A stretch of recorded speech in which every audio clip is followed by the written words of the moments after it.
Hello and welcome to New Frontiers on CCTV International. I'm Ji Xiaojun in Beijing, and today we're beginning a mini-series all about the traditional weapons that have been used throughout Chinese history. Weapons, of course, have a key role to play both in battle and in Chinese martial arts. In classic novels and traditional stories, a great practitioner of the martial arts is often described as the master of 18 weapons. These 18 weapons include the bow and arrow, dagger, sword and spear, to name just a few. To put all this into some historical perspective, evidence has been found suggesting that bows and arrows were the earliest weapons used in battle in China, and that was during the Stone Age. Like many other weapons that developed later, bows and arrows were originally used in hunting. Well, as rival tribes came increasingly into conflict with one another, so our earliest ancestors began using their weapons not just against animals, but also against other people. The weapons they used were very primitive. Some have disappeared from use over the centuries, while others have been developed and have assumed more sophisticated and deadly forms.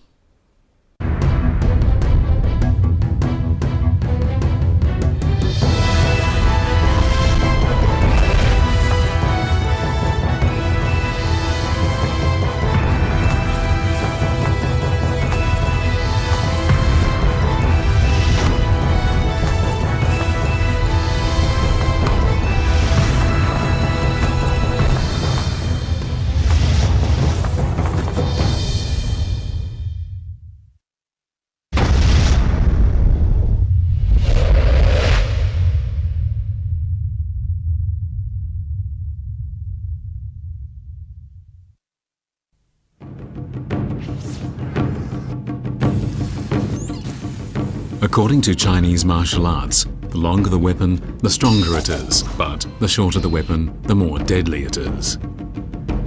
Throughout the history of Chinese martial arts, weapons have been an inseparable part of Kungfu. Bows and arrows make it possible to attack a target from a great distance. Swords and daggers, cudgels and spears make an attack close up more deadly. In ancient China, most weapons were made for use in battle. However, as time went by, weapons of war found their way into civilian life, and they greatly enriched Chinese martial arts. According to statistics, there are more than 100 types of weapons used in Chinese martial arts. But of these, swords and daggers are the most important.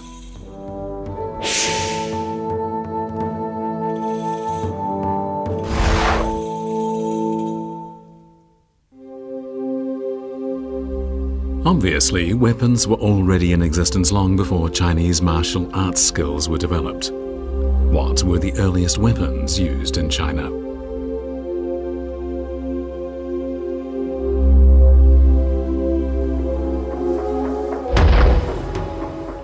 Zhou is famous as the site where Peking Man was discovered, but also found at the site, which dates back 600,000 years, were many stone hammers, knives and chisels, all of which have sharp edges. In primitive society, these objects fashioned from stone served as both everyday implements and weapons for hunting and even fighting animals. Over time, people learned how to use these weapons more skillfully, although strictly speaking, they were not really weapons, but simply tools used for acquiring food.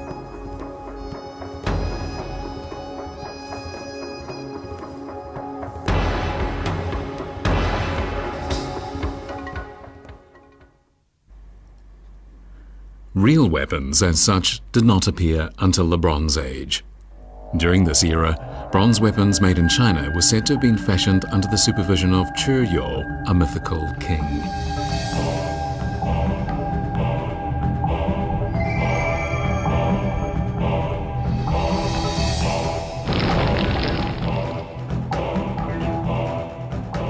It is said that Chu made bronze swords, spears, halberds and bows, and that he used these to defeat 21 rivals.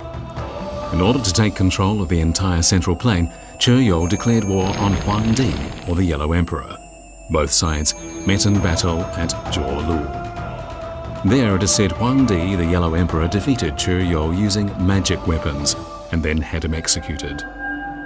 This is a famous story in the mythology of China. While this brought an end to the story of Chu Yo, he became revered as the inventor of military weapons and consequently the god of military affairs.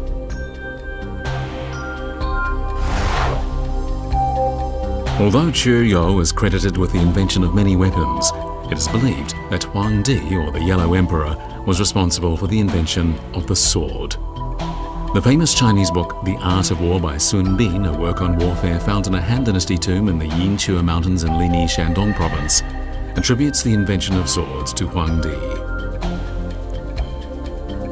The bronze dagger axes, spears and halberds said to have been invented by Chu Yo later became the main weapons of the Bronze Age.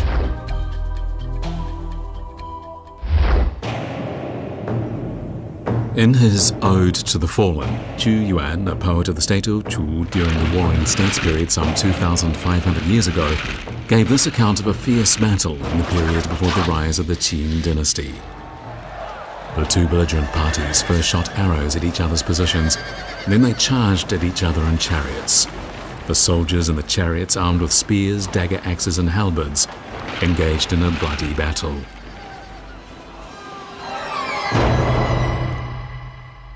In eras prior to the Qin dynasty, fighting mainly took place from chariots, and so obviously swords were not the main weapons. Fighting from a chariot required the use of long weapons such as spears, dagger axes and halberds. However, in traditional Chinese culture, swords are much more than simply weapons for battle. They command more respect than any other type of weapon.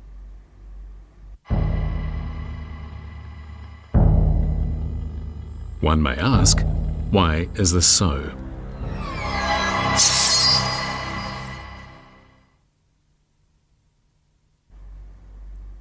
In eras prior to the Qin dynasty, swords were not common. According to law, only members of the upper classes were entitled to wear swords, and aristocrats wore them as a symbol of manhood. According to Sima Qian's historical records, when Qin Shi Huang, the first ruler of the Qin dynasty, was enthroned, he wore a crown and a sword.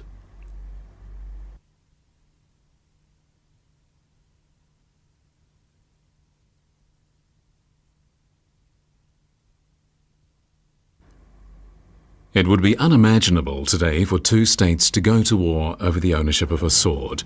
Yet it is said that during the Warring States period over 2,500 years ago, the state of Jin attacked the state of Chu in order to seize Tai-e, its treasured sword. At the time, the state of Jin was the most powerful state in China, and its king felt he simply had to have the precious sword. Chu was militarily inferior, and as a result of the conflict, it lost most of its cities and its capital was besieged by Jin troops. In the end, the king of the state of Jin gave Chu an ultimatum: give up the sword, or we will attack your capital tomorrow. The Chu king responded by climbing the city wall and crying out, Tai-e, I will shed my blood today in your honor. Tradition has it that he then pointed the great sword at the enemy troops, and at that very moment, sand began to fly about and stones hurtled through the air at the invading troops encamped outside the city walls. In no time at all, the invaders were wiped out. Now, no one has any idea what ultimately became of the sword known as Tai-e. Fortunately, though, we do have the sword of King Goujian of Yue, which is just as famous as the Tai-e sword.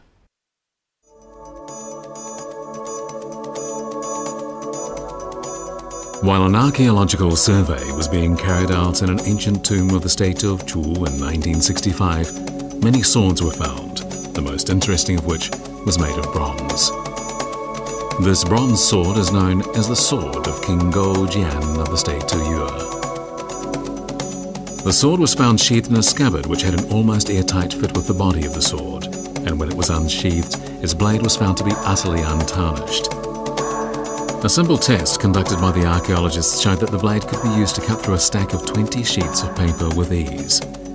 After experts of Fudan University in Shanghai carried out scientific tests on the sword in 1977, it was concluded that the sword was made chiefly of an alloy of bronze and tin, with small amounts of lead, iron, nickel and sulfur.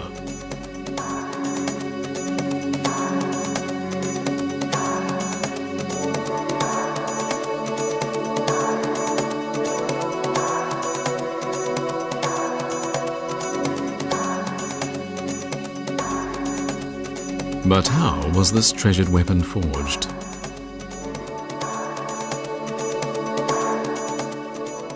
在这剑的两刃部分啊，它就是用这种含锡量比较高的一种青铜合金。那么这样呢，就是能够提高它的硬度。提高它的硬度呢，就是能够做到比较锋利，是吧？就杀伤力能够提高。而且在剑的中极部位呢，它就采用了一种含锡量比较低的一种青铜合金。那么含锡量低了，它的这个韧性就能够提高。 硬度降低了，它的韧性就能提高。那么就是它使这个剑呢不容易折断。 Swords such as the sword of King Go Jian were forged with unique and complex techniques, and they were, of course, for the use of kings only. So what kind of weapons did everyday martial arts practitioners use at that time?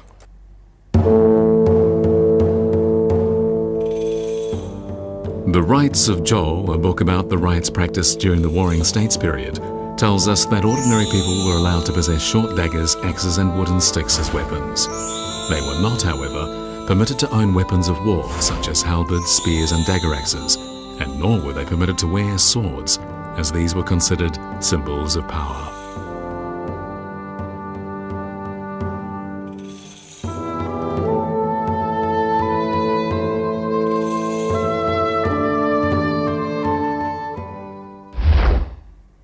However, assassins used daggers that resembled swords. These daggers were much shorter than the swords seen in the hands of aristocrats.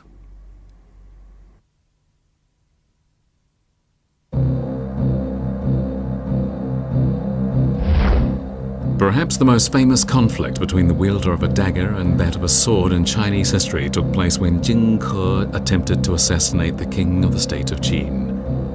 When Jing Ke unrolled a map scroll, he seized a 30-centimeter dagger hidden within and lunged toward the king. The king responded by trying to unsheath the sword slung at his side, but was unable to. After a court official mimed the action of slinging the sword across the back and drawing it across the shoulder, the king finally managed to draw his 1-meter-long sword. He then killed the would-be assassin.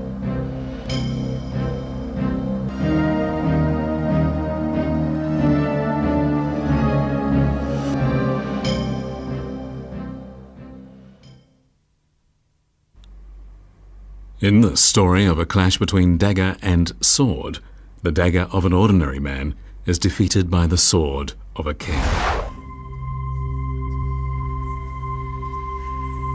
Following the assassination attempt, the king became more aware of the importance of weapons in his rule of the country. Shortly after he unified China, he confiscated all bronze weapons owned by ordinary people and had them melted down to make 12 bronze objects symbolizing the inviolability of his government. As a result, when Qian Shang and Wu Guang launched a peasant uprising at the end of the Qin dynasty, they had only wooden weapons with which to attack the Qin troops. The latter were armed with strong bronze weapons.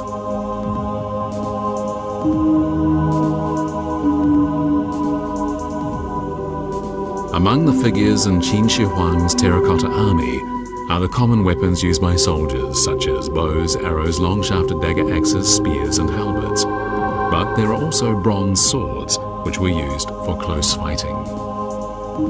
These swords, each more than 1 meter long and extremely sharp, were highly effective.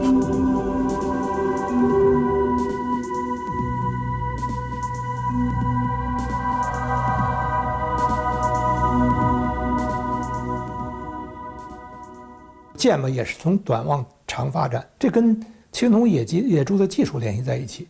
特别是后来还为了这个能够把剑铸长，就是剑脊和剑的刃部的青铜的比例不一样，这样呢就让它那个刃部是坚韧，特别是钢的，脊部呢比较韧，这样的话就不容易折断。所以到了这个战国晚期，到了秦统一的时候，这个时候青铜兵器已经发展到它的一个最高峰了。所以剑的长度不断的从60厘米加长到70、80，甚至于到1米超过1米。这样呢，在秦始皇陵的兵马俑坑里边出现了这样的青铜剑。The Qin dynasty was the first peak in Chinese history, and the dynasty's swords represent the pinnacle of the Bronze Age. But just as people were beginning to feel amazed by these long bronze swords, their weakness became obvious. This weakness was due to the very nature of bronze. 它就很容易断折，就是你中间那个中极啊，剑的中间那个部分叫鱼极，中极部分太厚的话，影响到剑的分量，影响到剑的这个锋锐度，在和对方的兵器碰磕的时候，又容易断折。 Bronze swords are inherently weak and so likely to break, and under the Qin dynasty, they were already falling into disuse. By the time of the Han dynasty, which followed Qin, swords were being made of iron. In the last years of the Warring States period, China began to make iron. At that time, iron ore was smelted at low temperatures, and so the iron produced, referred to as spongy iron, suffered from tiny holes and was far from tough. But during the Western Han Dynasty 2,000 years ago, steel was produced at high temperatures, and this made all the difference.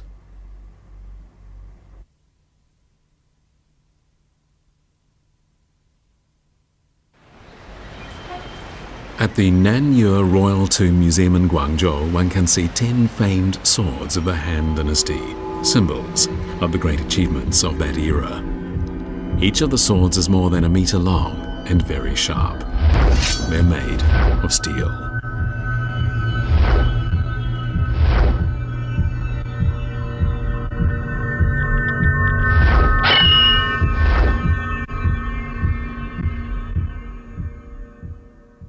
伟大"就是2个字，非常伟大。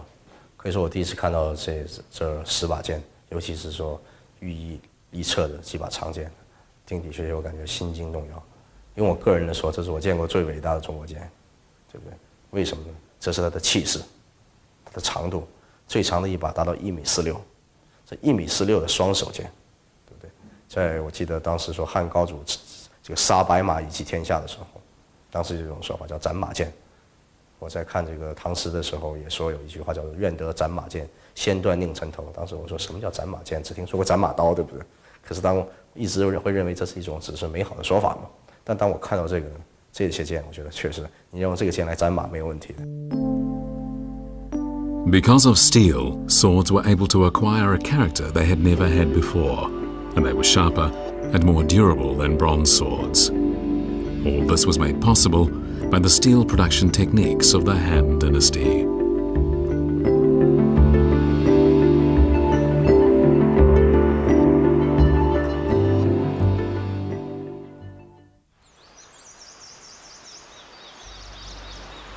Unfortunately, there are few historical records about how Han steel was made, and it wasn't until 10 years ago that a sword maker from Longchuan, Zhejiang province worked out the techniques that were used to make Han steel.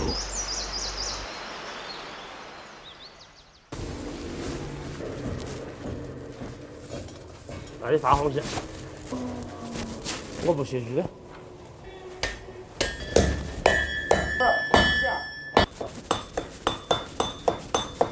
从古时候的汉代开始，就已经有了百炼钢的记载。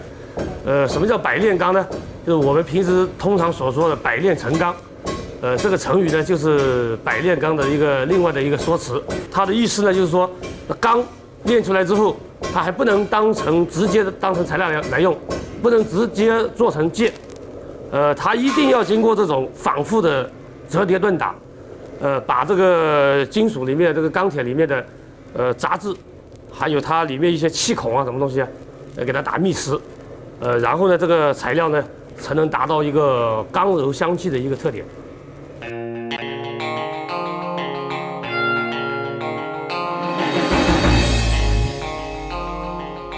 To make a hand sword, steel must be forged over and over again, and the many processes involved in making a single sword must be carried out in accordance with strict standards.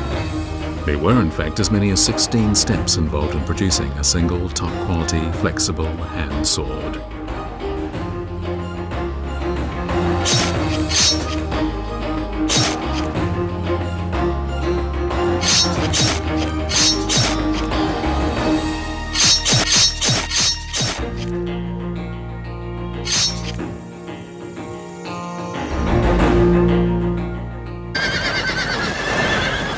As the steel swords of the Han Dynasty were sharp and hard to break, they were much more lethal, and they were damaged much less easily. All this naturally improved the combat effectiveness of Han Dynasty troops. In addition to swords, the other main weapons used by Han troops included bows, arrows, and halberds. During the Han Dynasty, there was a clear division of labour, so to speak, among bows and arrows, long-shafted halberds, and swords. In open areas, bows and arrows were used to attack the enemy. Long-shafted halberds were used to fight at close quarters, and swords and shields were used in close combat situations in confined spaces.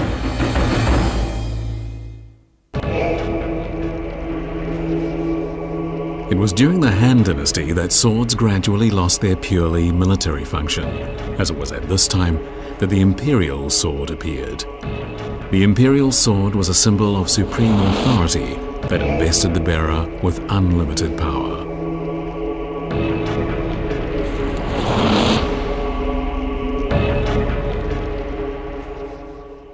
汉的时候呢，就出现了一种特殊的，我们说的这种特殊意义上的一个兵器。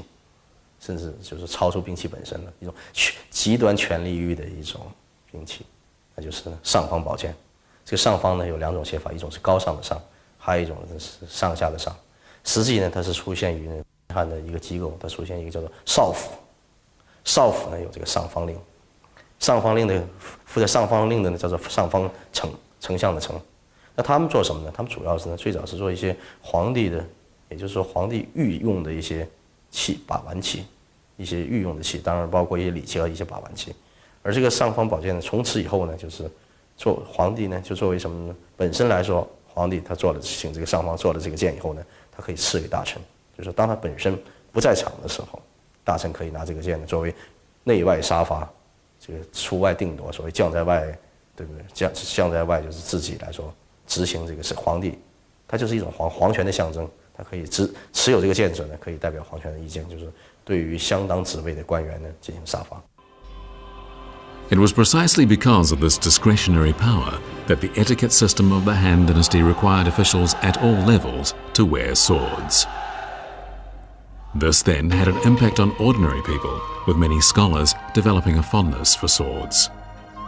The celebrity Dong Fang-shuo of the Western Han Dynasty is a good example of this, as we know he began to learn sword fighting at the age of just 15. It is also recorded that the famous writer Sima Xiangru was not only good at writing, but was also skilled with a sword.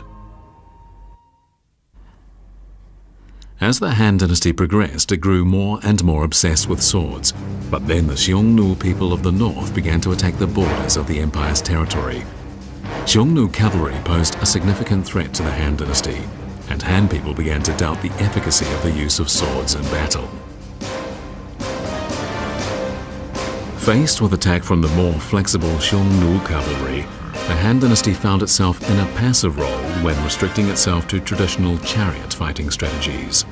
Moreover, the swords used by Han-mounted soldiers were clearly inferior to Xiongnu broadswords.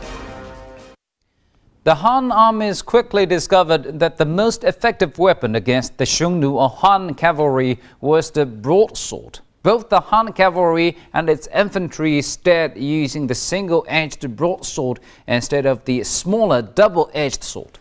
By the time of the Three Kingdoms period in the 3rd century, a thriving weapons industry had developed based on the production of the new single-edged swords. And thank you for staying with us on today's New Frontiers and tuning again next time for more about traditional Chinese weaponry. I'm Ji Xiaojun from CCTV International. See you next time.